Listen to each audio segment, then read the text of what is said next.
पश्चिमी राजनीतिक विचारकों में अरस्तु के अध्ययन पद्धति और उसके जीवन के पश्चात अब हम अध्ययन करेंगे अरस्तु एक राजनीतिक विज्ञानी के रूप में। अरस्तु को राजनीतिक विज्ञान का जनक और प्रथम राजनीतिक वैज्ञानिक के रूप में जाना जाता है। अरस्तु के बारे में और उसके अन्य सिद्धांतों जैसे कि क्रांति, दासता, संविधानों का वर्गीकरण, उसके राज्य की अवधारणा, इन सब के अध्ययन से पूर्व हमारे लिए यह भी आवश्यक है कि हम समझें कि अरस्तु को क्यों प्रथम राजनीतिक वैज्ञानिक और राजनीतिक विज्ञान का जनक कहा जाता है। सरल शब्दों में कहें तो इसका उत्तर यही है कि उसने राजनीति के अध्ययन को वैज्ञानिक स्वरूप प्रदान किया, उसे उसमें क्रमबद्धता प्रदान की, चाहे वो राज्य का अध्ययन हो, चाहे संविधानों का अध्ययन हो, उसका और राजनीति में स्थित सिद्धांतों का वैज्ञानिक और विश्लेषणात्मक पद्धति से अध्ययन किया। उस राजनीति पर पड़ने वाले सामाजिक, आर्थिक और भौगोलिक कारकों के प्रभावों का उसने अध्ययन किया। राजनीति की समस्याएं जो चिरकालीन है, चाहे क्रांति की हो, चाहे नागरिकता की समस्याएं हो, जो वर्तमान में भी उतनी ही प्रासंगिक है जो आज से 2500 वर्ष पूर्व अरस्तु के काल में थी, उन सब पे उन्होंने अध्ययन किया और उन्होंने जो निष्कर्ष निकाले वो निष्कर्ष इस अध्ययन पे थे कि इस उनका अध्ययन उसने पूरे विश्लेषणात्मक पद्धति से, तार्किक पद्धति से किया और उनके निष्कर्ष आज भी उतने ही प्रासंगिक है जितने कि पूर्व में थे। यही उसकी महानता का कारण है और इन्हीं सब कारणों से उसे राजनीतिक विज्ञान का जनक या प्रथम राजनीतिक वैज्ञानिक के रूप में जाना जाता है। अरस्तु का अगर हम वैज्ञानिक स्वरूप, उसके विचारों के वैज्ञानिक स्वरूप का अध्ययन करें या उसके कारणों को समझें क्यों राजनीतिक वैज्ञानिक कहा जाता है, तो प्रथम कारण हमारे सामने आता है कि उसकी पद्धति, उसकी अध्ययन पद्धति। मूल रूप से अरस्तु ने कई पद्धतियों का उपयोग किया। उसने सादृश्यता पद्धति, सौदृश्य पद्धति, विश्लेषणात्मक पद्धति, ऐतिहासिक पद्धति, तार्किक पद्धति, इन सब का प्रयोग किया। परंतु सबसे महत्वपूर्ण रूप से उसने जिस पद्धति का प्रयोग किया या जो उसे वैज्ञानिक स्वरूप प्रदान करती है वह पद्धति है आगमनात्मक पद्धति। आगमनात्मक पद्धति या इंडक्टिव मेथड एक ऐसी पद्धति है जिसमें व्यक्ति समस्त पूर्वाग्रहों से परे हटकर तथ्यों का अध्ययन करता है, वस्तुओं का या विषयों का विश्लेषण करता है और विभिन्न तत्वों का अध्ययन और विश्लेषण करने के पश्चात उनसे जो परिणाम निकलता है उसके आधार पर सामान्य सिद्धांतों का निर्माण करता है। अर्थात आगमनात्मक पद्धति में एक शोधकर्ता विशेष से सामान्य की तरफ बढ़ता है, एक विशेष वस्तु या विशेष प्रक्रिया का अध्ययन करता है, फिर उसी प्रक्रिया का अध्ययन वह दूसरे विषय वस्तु में करता है, विभिन्न मानक तय करता है और फिर उसके आधार पर धीरे धीरे उनके जो परिणाम आते हैं उसके आधार पर सामान्य निष्कर्ष निकालता है। अर्थात अरस्तु ने निगमनात्मक पद्धति को छोड़ा और आगमनात्मक पद्धति को अपनाया। निगमनात्मक पद्धति पूर्व धारणा और विचारों पर होती है, जैसा कि प्लेटो ने किया। प्लेटो की अपनी अवधारणाएं थी, मान्यताएं थी, उन्हीं अवधारणा और मान्यताओं के आधार पर उसने विभिन्न सिद्धांतों का निर्माण किया। जबकि अरस्तु ने बिना किसी पूर्व अवधारणा के, चाहे वो न्याय के बारे में हो या अन्य राज्य के बारे में हो, आदर्श राज्य के बारे में हो, यथास्थिति और समाज में उस संदर्भ में प्रचलित व्यवस्थाओं का अध्ययन किया। ये अध्ययन किया कि समाज में लोगों का जीवन कैसा है, लोगों का विचार कैसा है, लोग किस हद तक राज्य के लिए समर्पण कर सकते हैं, लोग किस हद तक स्वार्थी हो सकते हैं। उन सब चीज़ों का अध्ययन करने के पश्चात उसने एक राज्य व्यवस्था की संकल्पना की। जैसे अगर हम उदाहरण से समझना चाहें तो जब प्लेटो कहता है आदर्श राज्य की बात करता है, तो वो उसका पूरा पूर्व अवधारणाओं पर आधारित है कि एक ऐसे व्यक्ति का निर्माण किया जाए जो पूर्ण रूप से ईमानदार हो, जो पूर्ण रूप से भ्रष्टाचार से मुक्त हो, जो पूर्ण रूप से संपत्ति परिवार के मोह से मुक्त हो।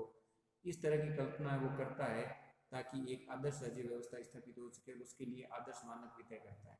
यथार्थ में समाज में इस तरह की संभावनाएं नहीं है। जब व्यक्ति को आप संपत्ति से दूर कर दीजिए, परिवार से दूर कर दीजिए, कुछ व्यक्ति हो सकते हैं और वो कुछ समय के लिए रह सकते हैं, परंतु लंबे काल तक के लिए, राज्य की संपूर्ण अवधि के लिए इस तरह की व्यवस्थाएं स्थापित करना संभव नहीं है। प्लेटो खुद भी उसमें सफल नहीं हो पाया, इसीलिए उसने लॉज की संकल्पना की थी, जहाँ कानून को उसने महत्व दिया। अरस्तु इसके विपरीत चलता है। अरस्तु अध्ययन करता है कि समाज में प्रत्येक व्यक्ति के लिए वो मानक प्राप्त करना संभव नहीं है जो परिवार से दूर कर दे, संपत्ति से दूर कर दे और फिर उसे शासन कर दे। तो वो वहाँ व्याप्त व्यवस्थाओं का अध्ययन करता है, विभिन्न संविधानों का अध्ययन करता है, उसके आधार पर निष्कर्ष निकालता है कि समाज में हालांकि राजतंत्र श्रेष्ठ हो सकता है, पर व्यवहारिक रूप से राजतंत्र संभव नहीं है। तो फिर वो स्वर्ण मध्यम की नीति के अंतर्गत एक ऐसी व्यवस्था स्थापित करता है जहाँ पे लोगों के लिए सही और आदर्श राज्य, या आदर्श राज्य में एक राज्य के लिए कुछ आदर्शों की प्राप्ति की जा सके। तो उसका जो भी अध्ययन है वह विभिन्न तत्वों और तथ्यों के अन्वेषण, आंकड़ों के विश्लेषण पर आधारित है। इसी कारण बिना किसी पूर्वाग्रह के है। इसी कारण अरस्तु को आगमनात्मक पद्धति अपनाने के कारण ही उसको हम प्रथम राजनीतिक वैज्ञानिक कहते हैं। ये तो एक कारण हुआ। इसके अलावा अरस्तु के समय राजनीतिक शास्त्र नीति शास्त्र का अंत था। प्लेटो भी उससे मुक्त नहीं हो पाया। उसमें भी जो आदर्श राज्य की कल्पना थी या व्यक्ति को संपत्ति परिवार से दूर करने की जो परिकल्पना उसने की थी, वह कहीं ना कहीं नीति शास्त्र से जुड़ी हुई थी। तो उस समय राजनीतिक विज्ञान अलग से विषय नहीं था, वह नीति शास्त्र का ही अंग था। अरस्तु ने राजनीतिक विज्ञान को एक पृथक विषय माना। उसने कहा कि नीति शास्त्र का संबंध मानवीय जीवन के कुछ चिरकालीन उद्देश्यों से है, जबकि राजनीतिक विज्ञान उन उद्देश्यों की प्राप्ति के लिए जो साधन हैं और जो प्रक्रियाएं हैं उनका अध्ययन करता है। अतः राजनीति को नीति शास्त्र से पृथक करके, धर्म से पृथक करके देखने का जो दृष्टिकोण और विषय के विकास का जो दृष्टिकोण अरस्तु ने अपनाया, इस कारण उसे हम राजनीतिक विज्ञान का जनक भी मानते हैं। अब इसी से जुड़ा हुआ एक अन्य बिंदु है जो आगमनात्मक पद्धति में हमने पढ़ा था, उसी से अंतर संबंधित है, पर उसका अलग से अध्ययन आवश्यक है। वो है यथार्थवादी विचार। अरस्तु ने कभी भी दो अतियों, एक्सट्रीम को नहीं माना। उसने हमेशा मध्यम मार्ग को अपनाया। कन्फ्यूशियस ने जो मध्यम मार्ग की अवधारणा दी थी, उसके बाद अरस्तु ही एक ऐसा व्यक्ति उभरा जिसने मध्यम मार्ग का बड़े व्यापक रूप से समर्थन किया। उसके अनुसार अतिवादिता मानव जीवन के लिए संभव नहीं है, और अगर संतुलन बनाए रखना है समाज में तो अतिवादिता को त्याग के और सामान्य मध्यम मार्ग अपनाना होगा। उसने शासन पद्धति में उसी मार्ग को अपनाया। उसने शिक्षा पद्धति में ही मध्यम मार्ग को अपनाया। एक्सट्रीम उसके जीवन में नहीं था, उसके विचारों में नहीं था। इसी मध्यम मार्ग को अपनाने का ये अर्थात मध्यम मार्ग अपना, इसका तात्पर्य ये भी है कि उसने यथार्थवादिता को समझा, उसने समाज को समझा कि समाज में लोग न तो अति के लिए तैयार हो सकते हैं और न ही उतना बलिदान या त्याग कर सकते हैं। अतः यथार्थ का अध्ययन करने के कारण, यथार्थ के आधार पर उसने निष्कर्ष निकाला कि यथार्थ व्यवस्थाओं के अध्ययन के आधार पर उसने निष्कर्ष निकाला कि व्यक्ति के लिए अतिवादिता संभव नहीं है, समाज के लिए अतिवादिता संभव नहीं है, और समाज में संतुलन के लिए मध्यम मार्ग ही श्रेष्ठ है। यथार्थ मध्यम मार्ग तक पहुंचने का उसका आधार तत्कालीन परिस्थितियों और व्यवहारिकता के आधार पर जो संभव था, उसके आधार पर जो उसने निष्कर्ष निकाले, इस कारण भी हम उसे एक समाज राजनीति के वैज्ञानिक के रूप में देखते हैं।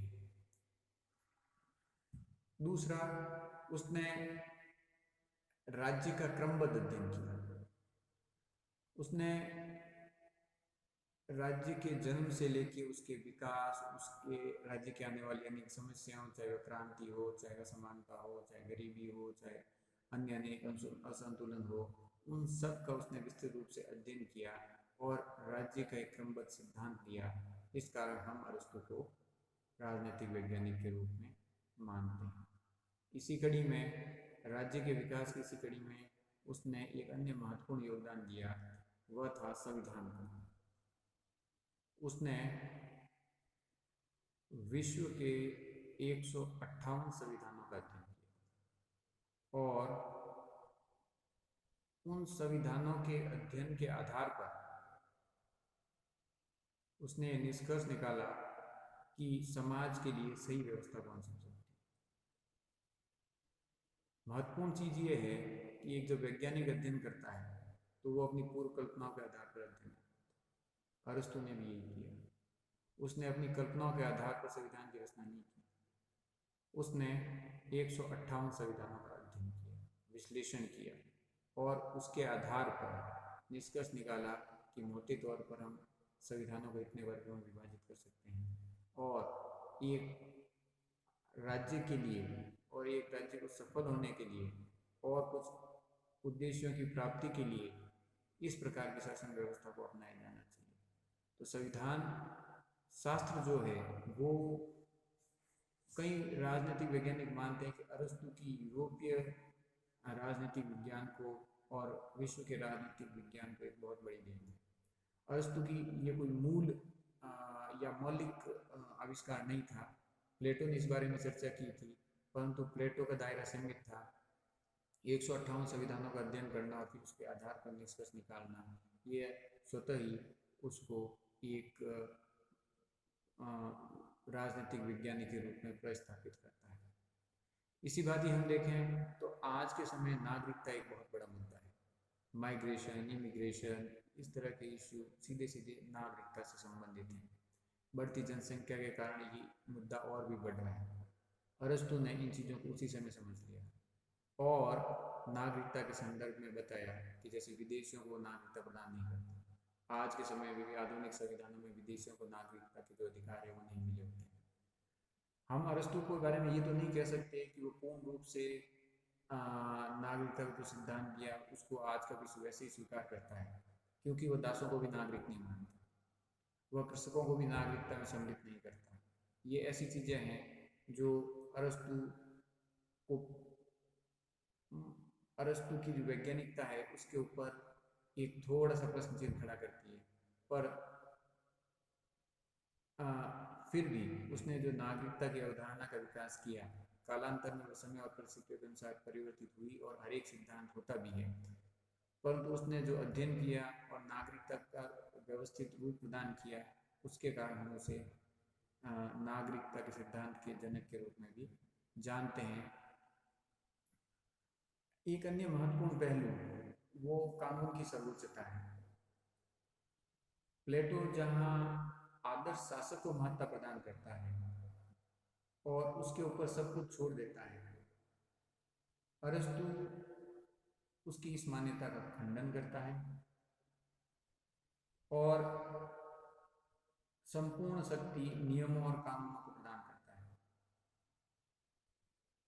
अरस्तु का मानना है कि व्यक्ति भ्रष्ट हो सकता है, या एक व्यक्ति मान लीजिए पूर्ण कर्तव्य निष्ठा से, ईमानदारी से शासन भी कर ले, तो अगला व्यक्ति या अगला शासक या कोई भी प्रशासक उतना ही ईमानदार होगा या नेक होगा या कर्तव्यनिष्ठ होगा आवश्यक नहीं है। अतः राज्य की शासन प्रणाली या शासक स्वयं भी या जनता स्वयं भी नियमों से परिबद्ध होनी चाहिए, कानूनों के अनुसार संचालन होना चाहिए, न केवल जनता अपितु शासक भी। तभी सामाजिक और राजनीतिक व्यवस्था सुचारू रूप से संचालित हो सकती है।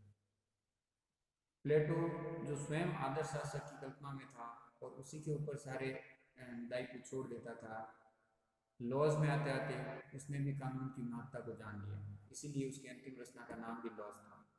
अतः अरस्तु ने व्यक्ति नहीं, नियमों को, कानूनों को सर्वोच्चता प्रदान की, और इसी कारण वह हमारे लिए एक वैज्ञानिक, राजनीतिक वैज्ञानिक के रूप में उभरता है।